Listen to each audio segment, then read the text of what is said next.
அதாவது சார் ஊழல் என்று இப்ப வந்து இந்த மொத்த கணக்கு இந்த இதுல வந்து நம்ம தமிழ்நாட்டினுடைய பட்ஜெட் கணக்கு மட்டும் இல்லாம நீங்கள் போடுற கணக்கு இல்லாம இது இல்லாம பல்வேறு வகையிலே வந்து டாஸ்மார்க்ல வந்து கமிஷனாக பெறக்கூடியது, பார்களில் கமிஷனாக பெறக்கூடியது, அதாவது வேலை வாய்ப்பில் கமிஷனாக பெறப்படுவது, இந்த ஹவுசிங் போர்டுல ஒதுக்குறதுல தனியாக பெறப்படுவது, இப்படி போன்ற தெளிவான விளக்கத்தோடு கவர்னரிடம் எங்களுடைய பொதுச் செயலாளர் எடப்பாடியார் கொடுத்திருக்காரு.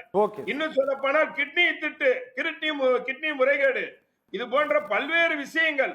அதனால திமுக ஊழல் கருணாநிதி அவர்கள் சொல்லியிருக்காரு. என்ன இருக்குன்னா, அதாவது என்ன ஒரு வார்த்தை சொல்லியிருக்கிறார், என்னன்னா தேனை எடுக்கிறவன் வந்து தேனை கொஞ்சம் நக்கதான் செய்வான் அப்படின்னு கருணாநிதி சொன்ன வார்த்தைகள் ஞாபகத்துல வச்சுங்க. அதனால வந்து கொள்ளை அடிக்கிறதும் கோடிகளை சேர்க்கிறதும், ஏற்கனவே பிடிஆர் பழனிவேல்ராஜன் 30,000 கோடி ரூபாயை இவர்கள் பதுக்கிறதுக்காக இடத்தை தேடுறாங்கன்ட்டு அவருடைய ஆடியோ வந்தது. ஆனா அவரை நீக்காம பயத்தின் மேல வேற பொறுப்புக்கு மாத்தினாங்க. அதே மாதிரி குடியாத்தம் குமரன் என்பவர், இவர் வந்து கோடி கோடியா வந்து துரைமுருகன் வீட்டுல பதுக்கி வச்சிருக்காங்கன்ட்டு அவர் பேட்டியை கொடுத்தா அவரை பொறுப்புல இருந்து எடுத்துட்டாங்க.